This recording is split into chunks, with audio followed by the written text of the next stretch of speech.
and you are watching Gadra's Math Foundation and Brain Gym. अब होगा maths का tension दूर. So watch this video till the end and see you at the end of the video. So let's get started. Hello everyone, welcome back again. आज हम कुछ ऐसे topic पर बात करने वाले हैं जिसपे स्कॉलरशिप या कॉम्पिटिटिव एग्जाम स्कूल लेवल की हो या फिर गवर्नमेंट जॉब्स के लिए जो हम एग्जाम्स देते हैं, कॉम्पिटिटिव एग्जाम देते हैं, उनमें इस तरह के क्वेश्चंस आते ही आते हैं.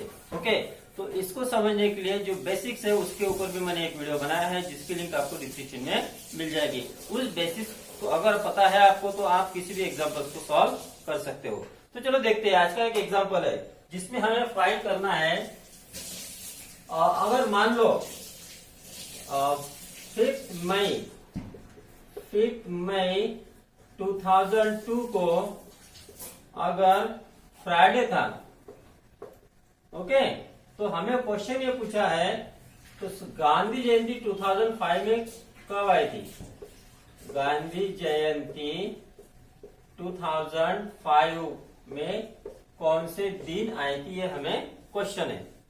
अब आपको पता है गांधी जयंती रहती है 2 अक्टूबर को, मतलब 5 मई 2002 को अगर फ्राइडे था तो एक्चुअली हमें फाइंड करना है 2 अक्टूबर 2005 को कौन सा दिन था, ये हमें फाइंड करना है.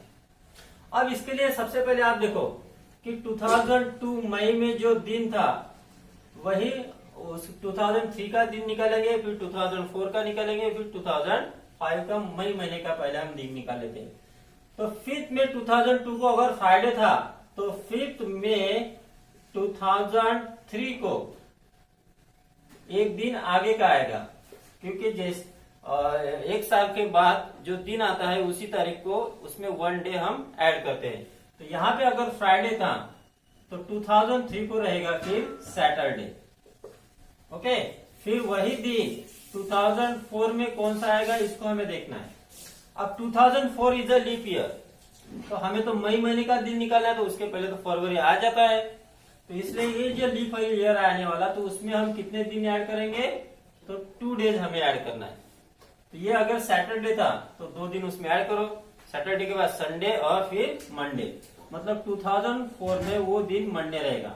5 मई 2004 को मंडे था. अब 2004 के बाद 5 मई 2005 को कौन सा दिन था वो निकालेंगे. तो यहाँ पे फिर हम 1 डे ऐड करेंगे. एक साल के बाद एक दिन हमें ऐड करना होता है, तो मंडे के बाद फिर यहाँ आ गया ट्यूसडे.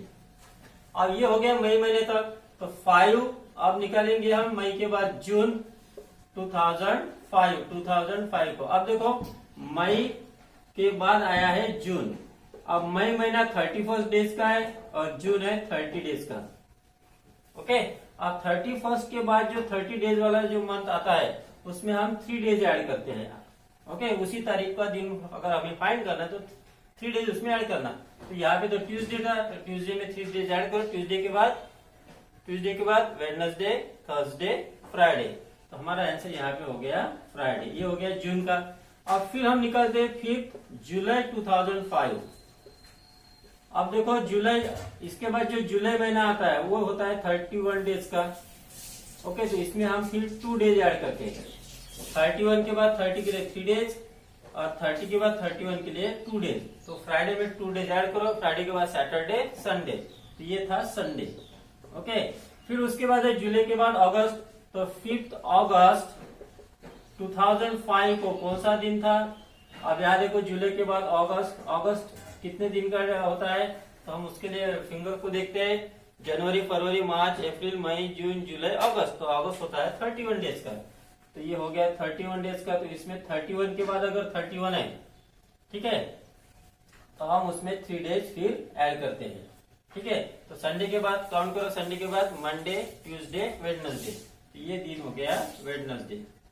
फिर इसके बाद हम देखते हैं अगस्त के बाद आता है सितंबर 2005. तो 5 सितंबर 2005 को कौन सा दिन था? अब सितंबर इसके बाद जो महीना आता है वो फिर 30 डेज का रहता है, तो इसमें हम 3 डेज ऐड करेंगे. ओके, तो वेडनेसडे के बाद थर्सडे, फ्राइडे, फिर सैटरडे. फिर यहाँ सैटरडे आ गया. अब सितंबर आता है अक्टूबर. तो 5 अक्टूबर को कौन सा दिन था वो निकालेंगे. 5 अक्टूबर 2005 को. फिर सितंबर के बाद जो अक्टूबर महीना है वो कितने दिन का रहता है अक्टूबर, तो उसको हम फिर से देखते हैं यहाँ पे जनवरी, फरवरी, मार्च, अप्रैल, मई, जून, जुलाई, अगस्त, सितंबर, अक्टूबर। तो अक्टूबर तो 31 डेज का है, तो इसमें हम +2 डेज ऐड करेंगे। ओके, तो सैटरडे के बाद संडे, मंडे, यहाँ पे फिर मंडे आ गया। लेकिन हमें तो चाहिए था 2 अक्टूबर, तो मंडे के पहले 3 डेज आ जाते हैं हम, तो 2 अक्टूबर 2005 को कौन सा दिन था, इसमें से हम 3 डेज माइनस कर लो, तो मंडे के पहले फिर संडे, सैटरडे, फ्राइडे। ओके, तो इसका मतलब ये हुआ कि 2 अक्टूबर 2005 को कौन सा दिन था, फ्राइडे था।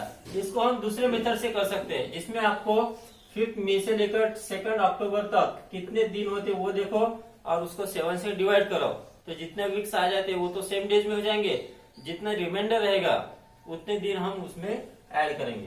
तो इस तरह से भी आप इसको कर सकते How was our today's video?